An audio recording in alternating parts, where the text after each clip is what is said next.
Selamat siang untuk kita semua. Pertama-tama patut kita mengucapkan syukur pada Tuhan Yang Maha Esa karena atas rahmat dan bimbingan kita boleh hadir di tempat ini. Pada kesempatan yang kedua, saya mengucapkan terima kasih pada kepala sekolah yang sudah mengizinkan saya untuk memanfaatkan rancangan pembelajaran berbasis proyek. Yang berikut ucapan terima kasih juga pada teman-teman guru yang sudah ikut serta dalam kegiatan ini dan telah mendukung saya selama kegiatan PKD yang berlangsung kurang lebih 2 bulan masuk 3 bulan. Kita langsung saja. Saya akan memaparkan rancangan pembelajaran berbasis proyek aktivitas sehat membangun kemandirian dengan keterlibatan peserta dalam pembelajaran PJOK. Latar belakang, suara pilihan dan kepemilikan peserta didik. Dalam kegiatan ini, peserta didik akan dilibatkan dalam pemilihan jenis olahraga yang mereka inginkan dan lakukan sehingga mereka merasa memiliki program ini. Hal ini akan dilakukan melalui sesi diskusi dengan pembagian kelompok. Mengenai pembagian kelompok seperti kami lakukan dalam kegiatan ekstra itu bersama PNI kami sudah lakukan waktu 3 minggu yang lalu. Berikut konteks program. Sekolah kami memiliki populasi peserta didik yang beragam dengan fasilitas olahraga yang cukup baik namun kurang dimanfaatkan. Berdasarkan pemetaan aset, kami memiliki lapangan olahraga yang bertujuan. Berikut kondisi kesenjangan. Survei menunjukkan bahwa 60% siswa merasa kurang terlibat dalam kegiatan PJOK dan banyak menginginkan variasi dalam jenis olahraga yang diajarkan. Tujuan: meningkatkan partisipasi dan keterlibatan siswa dalam kegiatan PJOK. Yang kedua, memberdayakan siswa untuk memilih aktivitas yang mereka minati. Yang ketiga, menciptakan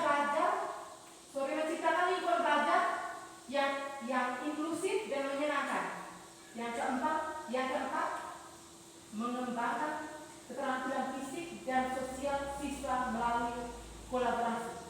Maksudnya begini, permainan kita jangan hanya itu saja, tapi kita harus bisa kolaborasi dengan permainan yang lain. Jangan mengambil kita kegiatan ekstrakurikuler kita main bola, anak-anak juga yang main bola, tapi kita sudah terprogram sehingga anak-anak menggali dengan permintaan bahwa ada permainan ini, permainan itu, permainan segala macam, kita harus variasi. Yang berikut, capaian, langkah-langkah dan tujuan yang diharapkan. Capaian pertama, meningkatkan partisipasi peserta didik dalam kegiatan PJOK hingga 80%. Langkahnya, mengadakan sesi pemilihan kegiatan oleh peserta didik. Indikator, jumlah peserta didik yang berpartisipasi dalam pemilihan kegiatan. Untuk capaian kedua, meningkatkan kepuasan siswa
ditargetkan untuk peserta didik kelas 3 sampai kelas 6 dengan usia 9 sampai 12 tahun. Pengaturan kegiatan akan dilaksanakan setiap hari Kamis selama 1 bulan di lapangan sekolah, waktu 13.15 sampai 14. Waktu ini saya ambil jam ekstrakurikuler PJOK.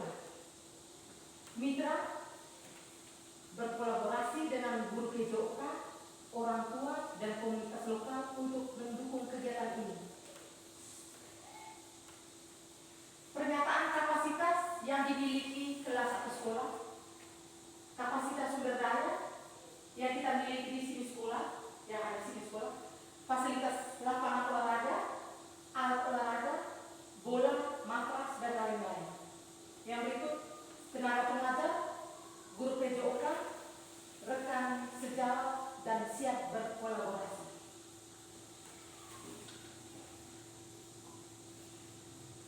Komunitas, mungkin dukungan dari orang tua yang bersedia mengikuti kegiatan ini. Contoh di sini ada anak yang bersekolah di sini, namun orang tuanya itu guru. Jadi orang tuanya turut mendukung kegiatan anak. Rencana evaluasi, partisipasi evaluasi yang pertama peserta didik, guru PJOK, dan orang tua. Berikut metode pengumpulan data, survei, wawancara, dan refleksi peserta didik. Alat pengumpulan data berupa pengamatan secara langsung dan diskusi kelompok. Kemungkinan tantangan itu kurangnya minat awal dari peserta didik. Solusinya menerapkan sesi pengenalan kegiatan yang menarik dan menyenangkan. Kita harus kenalkan pada siswa peserta didik bahwa oh ini nanti buatnya begini-begini, akan menarik atau tidak. Tantangan yang berikut, keterbatasan waktu dalam jadwal sekolah. Solusinya mengintegrasikan kegiatan PJOK ke dalam jam pelajaran lain atau kegiatan ekstrakurikuler. Terakhir, penutup dan tindak lanjut. Penutup, program ini diharapkan tidak hanya meningkatkan keterlibatan peserta didik dalam PJOK, tetapi juga membangun rasa percaya diri dan keterampilan sosial mereka. Tindak lanjut, dokumentasi kegiatan akan dilakukan melalui foto dan video, kemudian diunggah ke LMS untuk mendapatkan umpan balik dari fasilitator dan komunitas sekolah. Sekian dan terima kasih. Dari pemaparan di atas, mungkin Bapak Ibu atau kakak-kakak ada pertanyaan atau mau ditanyakan kepada saya? Terima kasih. Saya pertama, baik ketua berdoa, kemudian ini pemaparan tentang pembelajaran berbasis proyek, ya toh? Iya. Sekarang ini semacam RPP, ya toh? Langkah-langkahnya berarti ini rancangannya sudah oke. Yang mau saya tanyakan adalah kemarin dari Ibu rencana tidak lanjut. Nah, berarti awalnya ini saya kembali dari awal bahwa ketika diundang Ibu Gus, saya akan promosikan bahwa Ibu ini dia sudah lulus PKB, jadi bagaimana pembelajaran project basis learning, ya toh? Jadi project basis learning ini ketika ini tadi kan ada 3 capaian toh? Apakah dalam capaian 3 capaian ini kita dibuat satu kali ketemu atau berulang kali dalam pertemuan? Misalnya turun lagi naik lagi Nah ini, sekarang kan meningkatkan partisipasi peserta didik dalam kegiatan PJOK hingga 80%. Berarti langkah pertama adalah survei. Tolong Ibu menjelaskan bagaimana cara survei partisipasi atau dengan pemetaan. Begitu, mungkin saya salah. Ya dok? Berarti survei sama dengan pemetaan. Ya. Dari pemetaan itu mana siswa yang kurang suka dan mana siswa yang suka. Dari beberapa itu baru masuk ke ini kan pendidikan partisipasi. Setelah itu berarti dari situ 80% sampai 1 sudah oke. Nah sekarang sampai 2 meningkatkan kepuasan. Dari sudah survei 81 sudah oke, kami kegiatan apa tadi? Membangun kemandirian dan keterlibatan peserta didik dalam pembelajaran PJOK. Nah, ini kan temanya elemennya tidak ada. Ini kan seluruh dalam kegiatan PJOK. Nah sekarang saya tanya lagi yang kedua, apakah mata pelajaran lain bisa digunakan atau tidak melalui basis project, ya toh, project learning? Saya kembalikan 2%. Baik, terima kasih. Untuk mencapai capaian pertama ini, tentunya yang seperti saya dengan Pak Ibu melakukan, kami membagikan dalam kelompok, pemetaan berdasarkan kelompok. Ya. Setelah itu kita melakukan merancang mereka punya kegiatan apa yang mereka minati. Mereka berikan kembali ke kami supaya kami bisa kayak membuat program bisa nanti pertemuan pertama kita membahas tentang ini. Ya. Kedua nanti kita akan bermain dengan ini. Nah, gitu.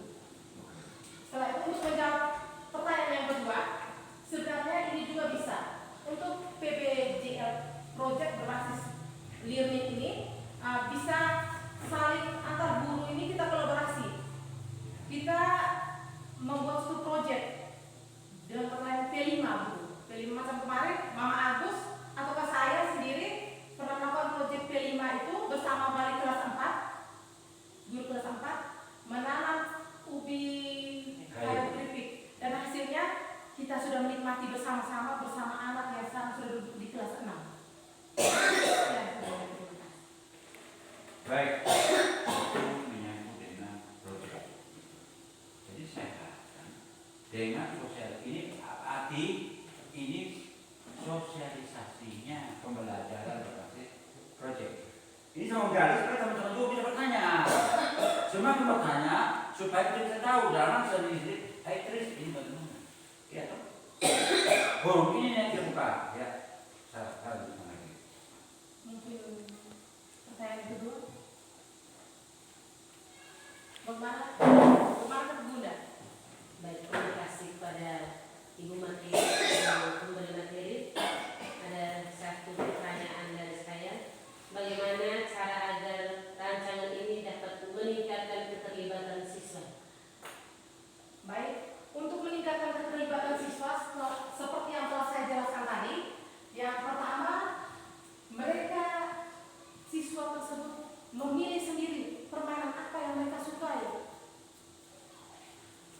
Selain itu, kita melibatkan siswa dalam proses perencanaan, pemilihan, dan aktivitas fisik. Siswa diberi kebebasan untuk memilih kegiatan atau jenis olahraga sehingga mereka lebih memotivasi dan berpartisipasi. Sekian dan terima kasih.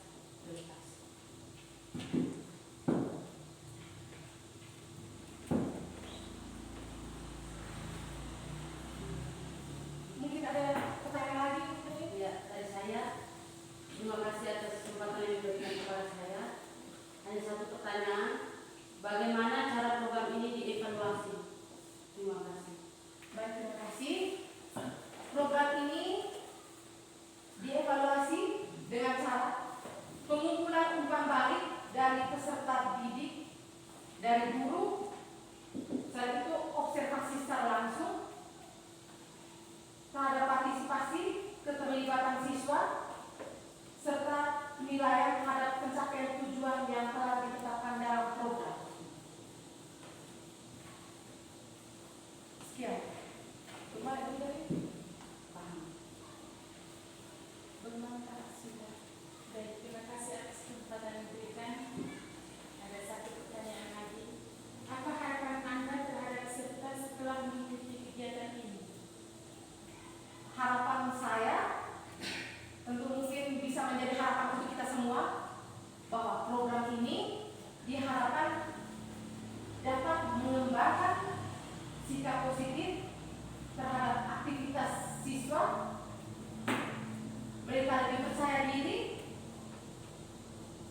dalam memilih atau melakukan aktivitas yang mereka sukai, serta mampu menerapkan kebiasaan hidup sehat dalam kehidupan sehari-hari. Itu saja, saya kembali. Pertanyaan sudah saya tutup. Demikian pemaparan dari rancangan tindak lanjut untuk kegiatan PKG TESO.